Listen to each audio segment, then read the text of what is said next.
Hi, I'm Spencer Ziegler. I'm Serena Halstead. And I'm Mellisa Smith, and welcome to the Data Lit Podcast.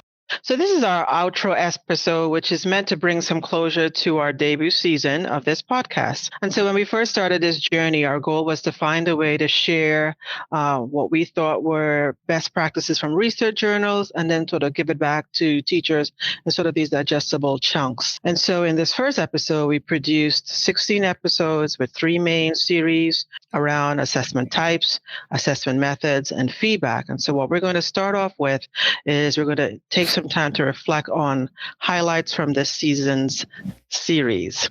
So Spencer, you want to start us off? What were some of the highlights?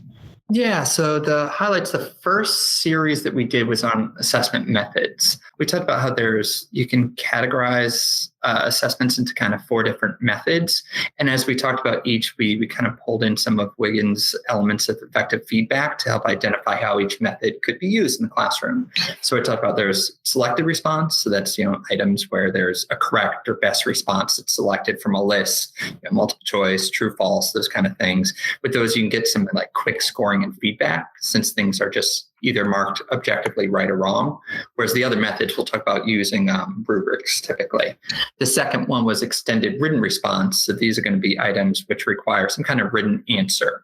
And these can be helpful for showing reasoning or processing, digging a little bit deeper there. Kind of paired with that was personal communication.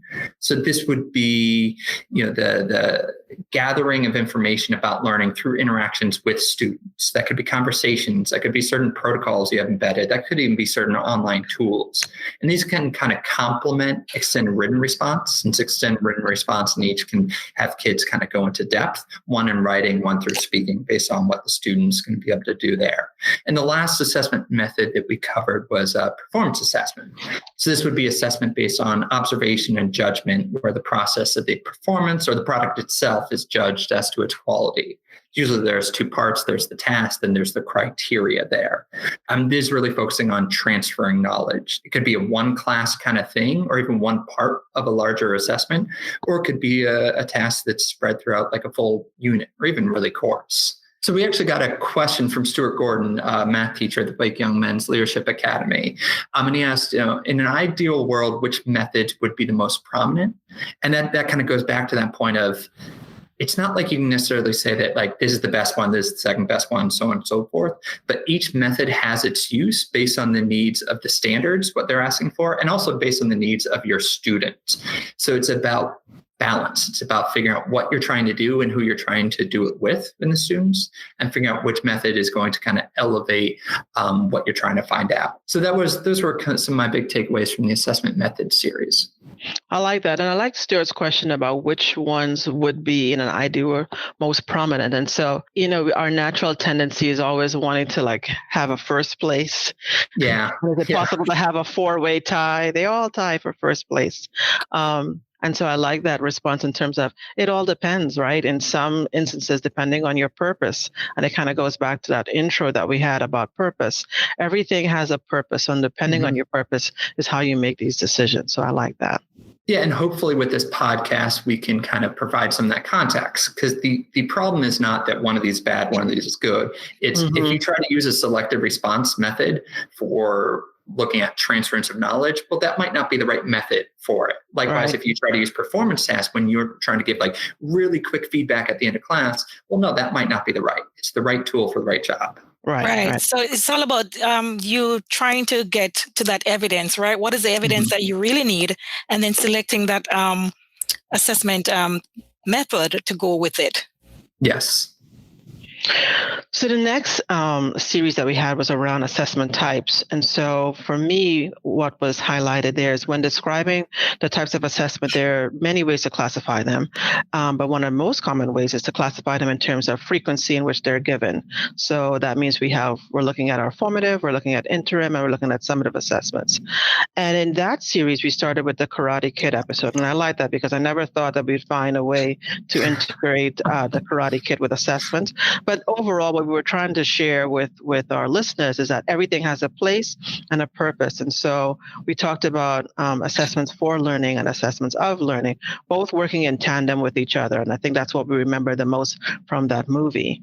And so when we looked at assessments for learning, we're thinking of our formative assessments.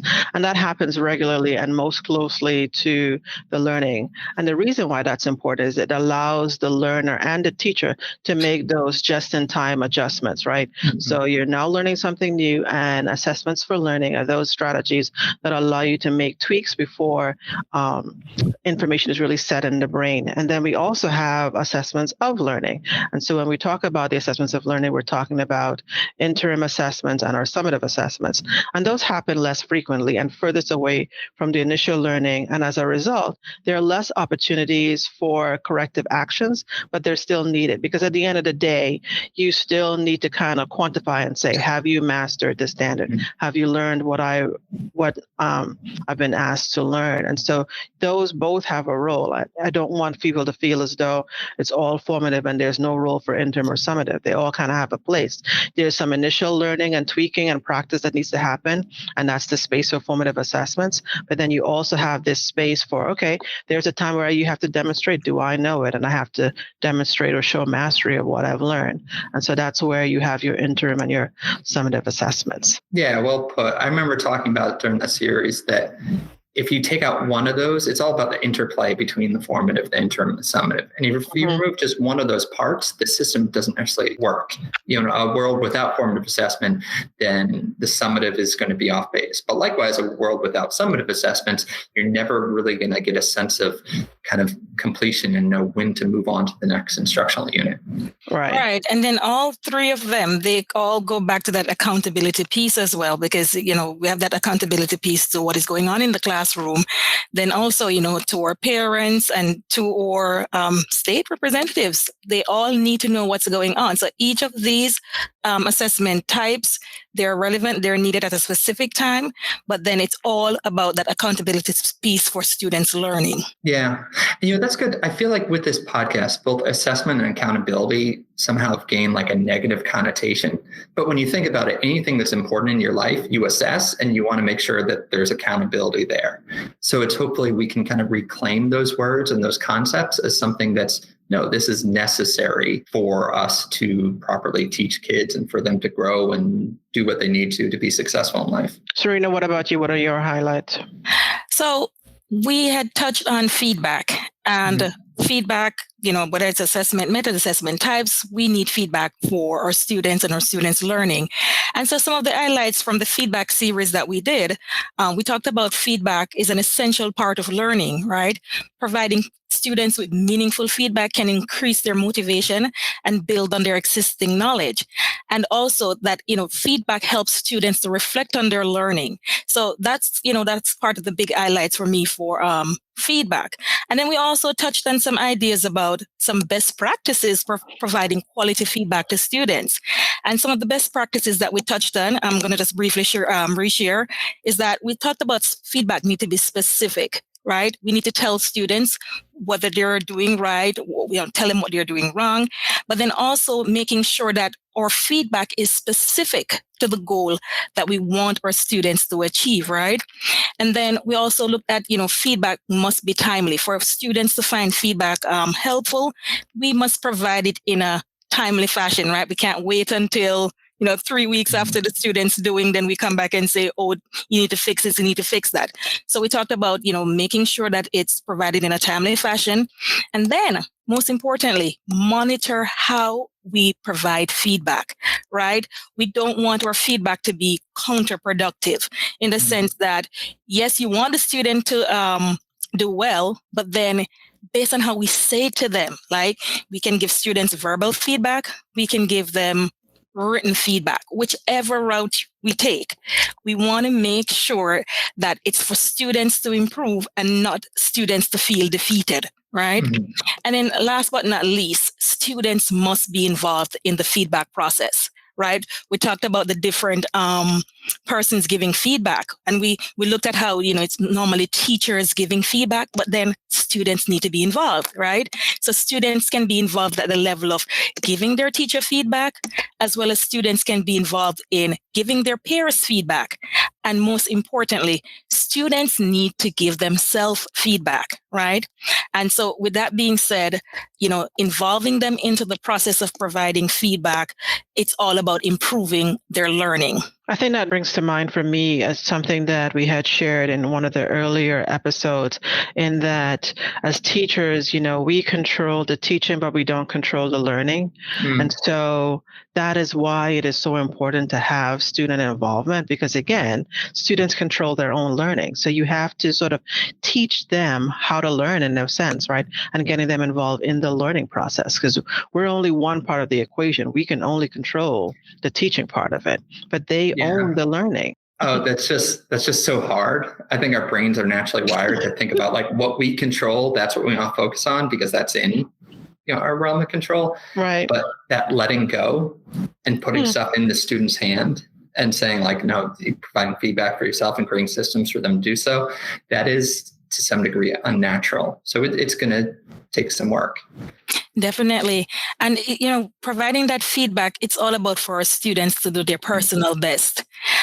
We don't want to give feedback in the sense that, students are trying to compete with each other to, do their best, or, trying to please the teacher. It's all about you giving that feedback so that students do their personal best in whatever goal they have to accomplish. Yeah. And I like how you stress that there's better and worse ways. Feedback can also be this force multiplier where it can make things either better or worse based on how it's delivered. I think a lot about how that Hattie's work that we talked about in that series, that if the feedback is on the self level, if it's about your identity and whether you are good or bad, that's counterproductive. If it's on the task, just right or wrong, that's somewhat helpful. But really the most valuable feedback is the feedback on the processing, the steps that you did to get that right or wrong answer, or the self-regulation, the personal paths that you did in order to accomplish the work. I think that's powerful. Agree.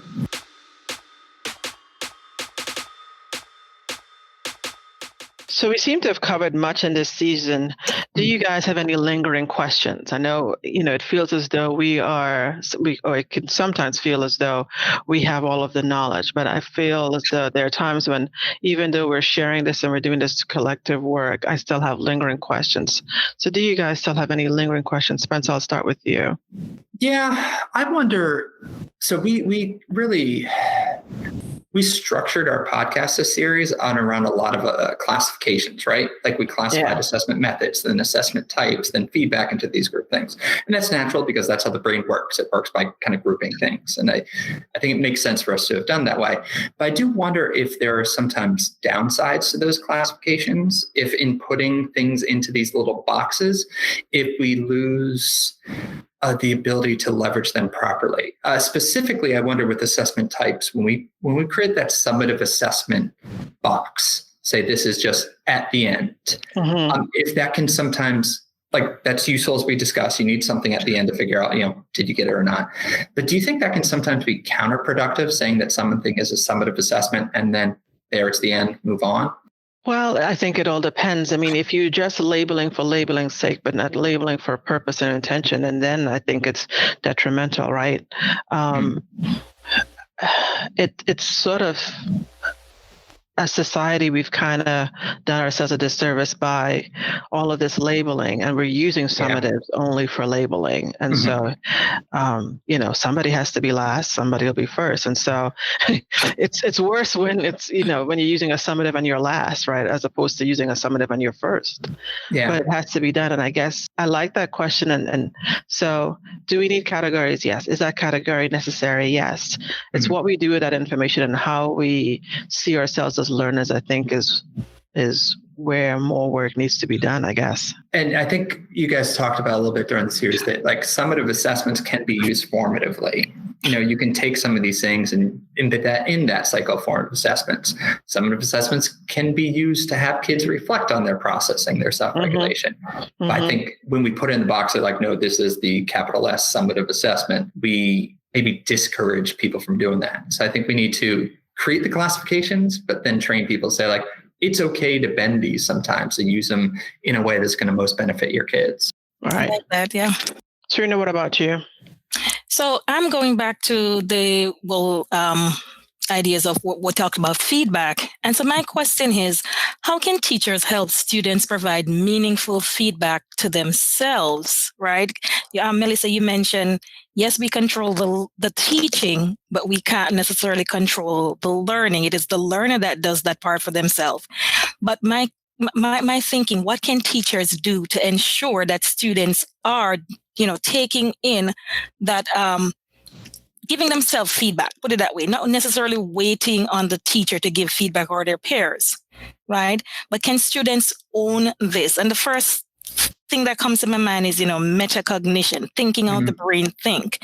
And I'm wondering, can teachers help students to provide themselves meaningful feedback? Yeah, I mean, I think it's a worthy task. And as a teacher myself, reminding myself that with all of the things that I have to do in terms of getting my lessons and pacing and stuff, taking the time out to be intentional about how do I teach my students to do self-assessment, finding ways to embed that in my lessons so that I model for them and then they see that that is a worthy task as well. Or maybe even including it as one of my learning targets, like all of my, like I said, I'm a math teacher by trade. And so all of my learning targets don't have to be math related. Like one of the targets can be, I will learn how to self-assess myself. Like what are the strategies that I can use and embedding that into the classroom. But I have to remember to take time to do that. Yeah. And I love this question, Serena, because we looked at research during this series that talked about that self and peer feedback is actually more powerful for kids than teacher feedback. Mm-hmm. So if you can do it well, it's going to have some profound implications.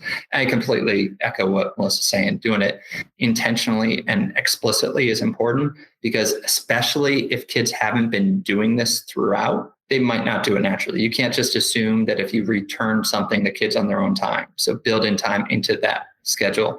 I also thought about it from a macro level, not just teacher to teacher, but like our role working for the district, that if we are trying to condition kids into thinking this way, that we have to build structures that repeat classroom to classroom, grade to grade, so that we're conditioning them to think like, okay, when I get feedback or when I get work back, here's how I can dissect it to figure out how I can use this to benefit me and my personal goals. But that's going to take some work. So it's going to take some work at the teacher level, building in time into their lesson plans, but also at the district level, building in systems so that kids are doing this thoughtfully and consistently throughout the years. I like that.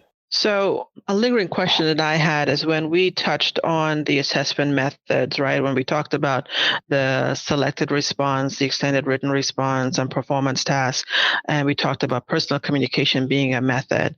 To me, it always seems as though it's one of those assessment methods that tends to be overlooked. Mm-hmm. And a question that I have is there a way we can leverage greater use of this method in our classrooms? So I'm just looking back on the wall. I'm wondering, based on Melissa's question, I'm wondering if personal communication is not lift up because that's what teachers do every day. They're, constantly talking back and forth with their students and they're getting students, they're getting to see what students know by having that, daily interaction within the instruction. So I'm wondering if that of itself is not lift up because that's just like a natural part of instruction and, learning. That leveraging part of it, is it that we need to then be more intentional while we're personally communicating in instruction to make it be a part of assessment, or should it be separate? Yeah, and I think it is often used informally, like you said, Serena. And that might have been one of the things that we saw this year with the pandemic when our modality switched. It was a little bit tougher to get some of those informal personal communication assessment methods. And maybe that made us realize how useful of a method that is. But I think it can also be used a little bit more formally and a little bit more pre-planned. And that's where I think a lot of digital tools can be really helpful. Flipgrid, whatever, it's not as much the tool as it is just thinking about like creating a question, a task that's going to have them kind of grapple with the standards and show what they know. And digital tool can be helpful because the time that you don't have to go around and have all 30 kids do it and that be the entire class. But also it can be helpful for those more introverted kids that if you can do it from your own privacy, you can record and you can re-record, do whatever you might be. That might be a way to perhaps elevate personal communication so you can use it as evidence for student learning beyond just an informal chat in class. So Serena's question made me wonder about then student discourse. Like, I mean, when Serena said that maybe it's overlooked because it's sort of embedded in what teachers do. But I'm wondering, I mean, for personal communication, what would that look like for what the students are doing? So is that where we embed some more student discourse? I know we talk about it, but is that where we lift some of that personal communication and having our kids discourse, like showing them how to ask the questions, having them ask of each other questions, or again, as Serena's question about that self-assessment, having students ask themselves questions, right? I wonder how do we get to tie all of those things in? Yeah, and that brings up that cool point where like peer feedback is really sort of self-feedback, because what you're doing is you're thinking about the things that the other person needs, and you can't help but apply that to your own work. So the more you can use personal communication to do that in a thoughtful and systemic way, and that's going to really help out with that same thing, going back to Serena's point about feedback. All right. You mentioned, Mellisa, that discourse, and I would definitely think that, teachers would have to set up students for this. Just, when I ask about how do you help students to make meaningful feedback to themselves, but this has to be this personal communication using it has to be intentional on the teacher's part to definitely get the students involved in communicating. But then apart from communicating, the teacher needs to be observing this communication for quality, right? It's not just, okay, we're going to have a conversation about a particular topic, but the teacher, for her to maybe use it as an assessment, he or she would definitely need to have some specific things that they're going to be looking for within that personal communication to make it become, a part of the assessment process. Right. I agree. I feel like the word intentional has got to be one of the most frequently used in this podcast. And that's something that's standing out to me as we reflect back on it, is that being aware of these categories and these uses and how they can be helpful, hopefully empowers teachers to use them intentionally and to think about and efficiently, because there's so much on teachers' plates. Where if we can hopefully deliver some of this information so that they can use their time a little bit more efficiently, then, perhaps we're successful. I like that, Spencer. I like that. Just about every one of our series is all about that intentionality. Yeah. And purpose. Yes, and purpose. Intentionality and purpose. So you guys have heard highlights from this season, as well as some of our questions that we still have.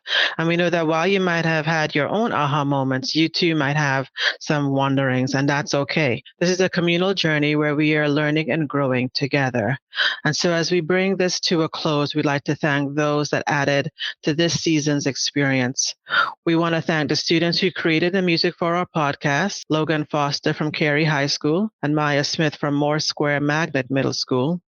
We want to also thank the students who shared their expertise about feedback and help us grow and understand feedback from a student's perspective. And then we wanted to thank our guest contributors, Paul Cancellieri and Bill Ferreter, teachers from the field, and then Chris Zirkle, Katie Haywood, and Sadie Hoover, our digital learning coordinators in the district. Season 2 will pick up near the start of the next school year, so we're excited about that. And we will be taking on a similar fashion. We hope to be sharing more information, make more movie connections, maybe throw in some poetry, bring in a couple more guests, and even hear from some more students and teachers, because again, we think it's helpful to not just hear from the research, but to make it more practical and hear from the people who this should impact the most, our students and our teachers. As always, if you have questions, comments, or further notes, you can always visit us at www.wcpss.net/datalit. And this is me saying goodbye, but see you soon. Yep. See you next season. Bye.